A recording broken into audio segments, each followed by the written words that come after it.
such a long time, guys, since I've been on here. It's crazy. I don't even know where to start. It's like 1 year ago since I was here in Varkala, exactly in this place, and now I'm back, and so much has changed. Um, how are you? Tell me something about yourself in the comments if you want to. I really don't know where to start.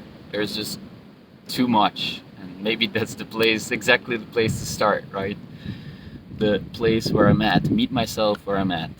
So I feel overwhelmed with my desire to share everything, and I know I can't share everything in one like little video. So I will just start with whatever comes. I had a phone call with one of my great friends not so long ago, and he told me repeatedly, he keeps telling me actually, that he misses me on YouTube, and that he thinks it's a nice kind of way to keep some form of diary, and he loves to listen to me ramble on. And so I don't know, I kind of felt inspired, I guess, to pick up some of my video recording habits, I would say. I don't know if it's gonna turn into a habit or not. I've been kind of consistent, but also not with the things that I do. So it's complicated. We are human beings, you know. We have different desires, different wants, needs, moods, all that. So we'll see. Today, right now, I feel like I want to record a video. Maybe tomorrow, yes. Maybe tomorrow, no. I don't know. I don't know how I'm gonna feel. Even a few minutes from now, I don't know how I'm gonna feel. So that doesn't change, guys. Maybe that's what I wanted to talk about. Like, even after doing all the self-development work you can wish for, the meditation, the yoga, the psychedelic retreats, the whatever, still you are sometimes stuck with uncomfortable feelings of anger, of sadness, of loneliness, of helplessness, of frustration. Of all these feelings are just part of the human existence. You can't get rid of them. It's more about becoming more and more comfortable with any state you're in, not feeling too attached to whatever feelings are going on inside you. And I think that's the real practice, to understand that you will have all sorts of feelings all the time, and it's just a matter of meeting yourself where you're at. It's exactly what I'm doing right now. It's to meet myself where I'm at. I feel overwhelmed with all the things I want to share. So I just start somewhere. Just start somewhere. Start feeling the things that you are trying not to feel, or maybe just don't try to feel them at all and escape as much as you want and go into that. It's all fine. It's all totally fine. Whatever you do, really, at the end of the day, it doesn't really matter that much. I think it's more important to just become aware of what you want for yourself. How do you want to live your life? Do you want to live a peaceful life? Do you want to live an intense life? Do you want to live a simple life? Whatever it is, you can decide that for yourself, and it can also change. Sometimes you may want to live a peaceful life, and then sometimes you may want to live a very exciting life, and sometimes you may want to live a very numb life and dull existence. It's all good. It's all good, really. And I notice myself changing a lot in what I want for myself. And I think that it's important for myself to maintain some form of center somehow in between everything, the truth that is my truth, the truth that lives in my heart. If I can stay connected to that at all times, and sometimes not, it's also fine, because sometimes you need a time where you're not connected to your truth in order to know what it's like to be connected to your truth. So that's also an interesting paradox. Life is all about paradoxes, really. Like, you can want two things at the same time. You know, like, we all want two things at the same time most of the time. Like, I want to eat cake all day, but I also don't want to become like super heavy, right? So there's a paradox there. So you need to make some form of sacrifices all the time, because paradox is inherently part of life. And it's really interesting to think about this, right? Because, you know, you want to be alone, but also you want to be together. But in order to be together, you need to adapt to other people or not. But if you don't, then maybe they feel uncomfortable being with you, whatever. Like, there's always so much stuff happening.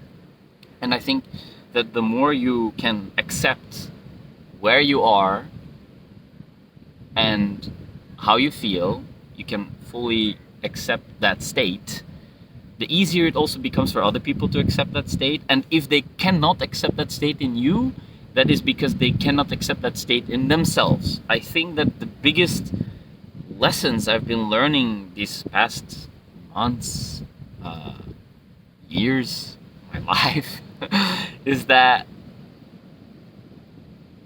it's everything is about you and nothing is about you. In the sense that the way you perceive people, the projections you make, the feelings you feel, the judgments you have towards other people, they are all you.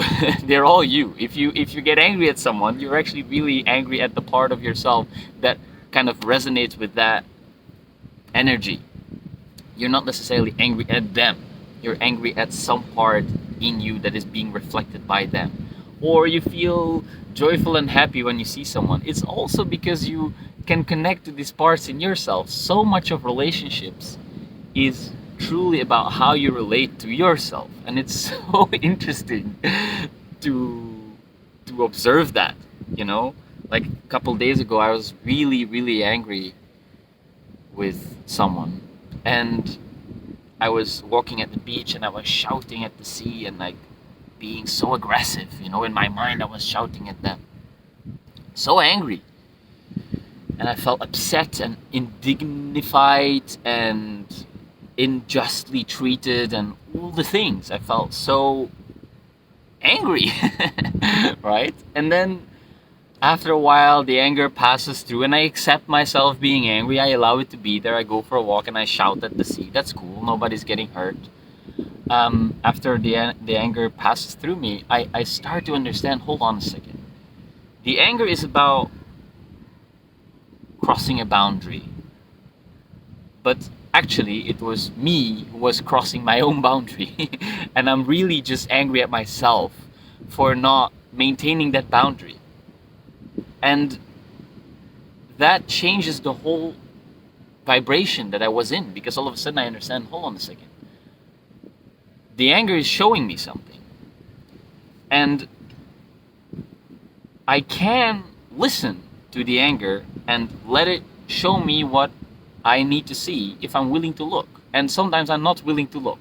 Sometimes I want to be like this, eyes closed, numbing myself, not hearing, not listening. I can't hear you. I don't want to know.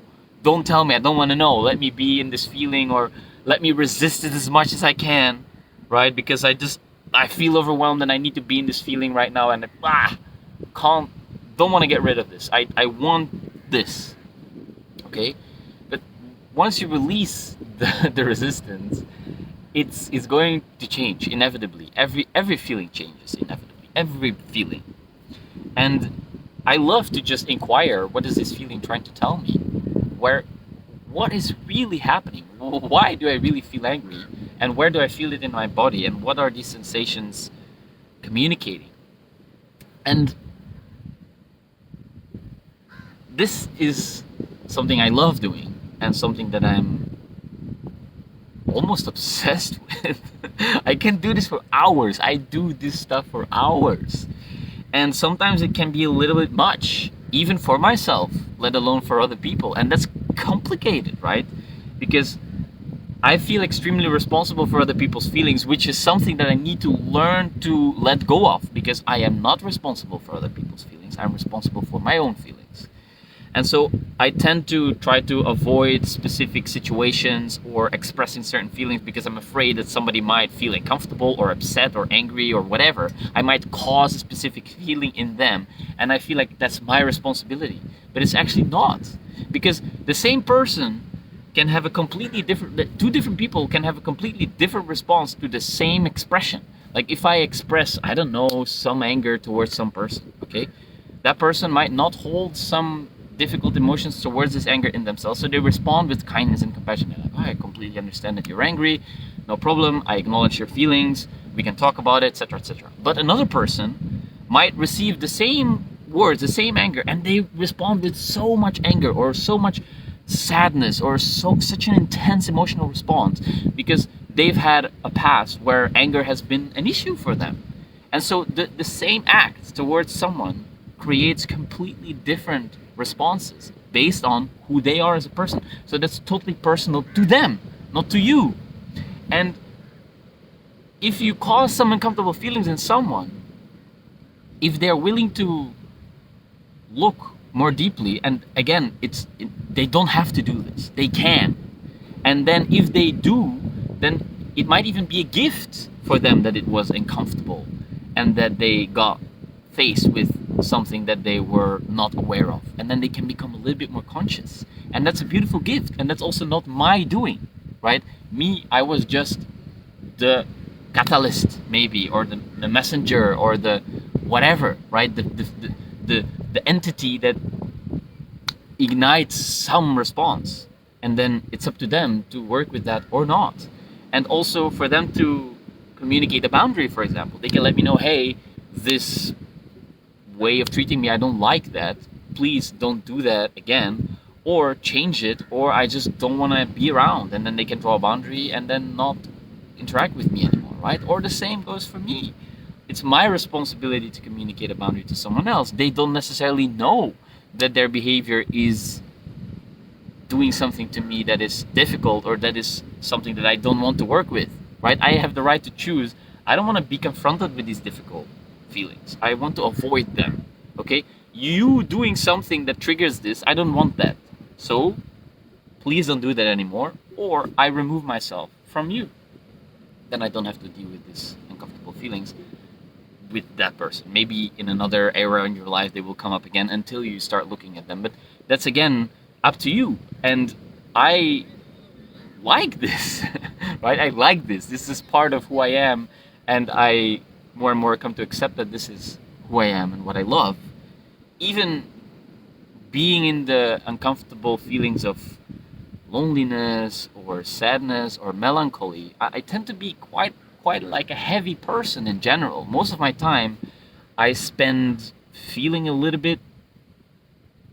Got cut off, guys. My phone overheated and I got a little bit overheated as well. Anyways, so I was saying, most of the time I'm a little bit like sad and heavy and melancholic.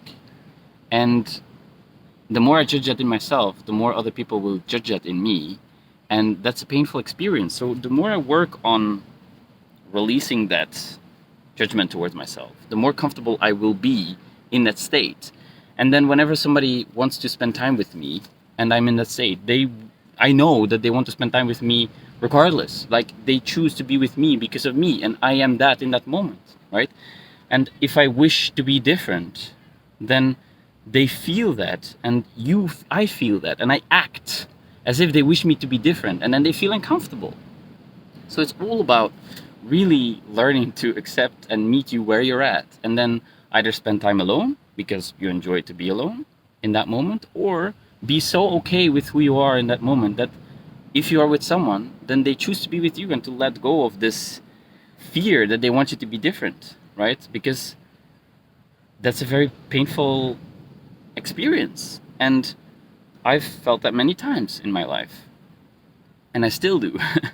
And it's challenging to let go of this judgment, because our deepest fear, or at least my deepest fear, is to die alone. But not only to die alone, but to have everyone say, "Thank God, Wolf's dead." And I think that many of us share this fear, and so we obviously want to be liked by people, and we think that by being a certain way that people will like us. But it's quite the opposite. You want to be who you are, and then the people who like you for that will be with you. And that's a beautiful kind of mechanism of selecting for who is the right person for you, right? Rejection, it's not really rejection, even though it feels like that. It's painful, right? Because when we get ostracized or cast out of the tribe, there is a high likelihood we would have died in the past. So it's really scary. But rejection is actually just a selection process of the people who accept you for who you are, or the people who just don't really like you for who you are. And if you like yourself for who you are, then it's a good thing that some people don't like you for who you are, because you don't want to be spending time with them anyway, or at least not on a consistent basis. If you do that, that's actually a sign that you don't really like yourself too much, or that you don't really respect yourself too much. And that's exactly what I've been struggling with for such a long time, and I still am struggling with that. And the fact that I spend so much time on, I don't know, introspection, meditation, yoga, all these practices that are considered to be important for, I don't know, spirituality or personal growth or whatever. They they help, but the real work is in the letting go of tension, in the letting go of resistance, in the facing your fears, and being brave. And that's again my value system, right? Like, this is what I think is important for myself, but some people, they don't care, and that's cool. Like, I'd love to be a little bit less concerned with all these things. I'd love to be a little bit more, maybe, careless or naive in this sense. I think it's really cool when you are. I admire that in people when they are more carefree and less heavy, because I wish I was more like that, but I'm not.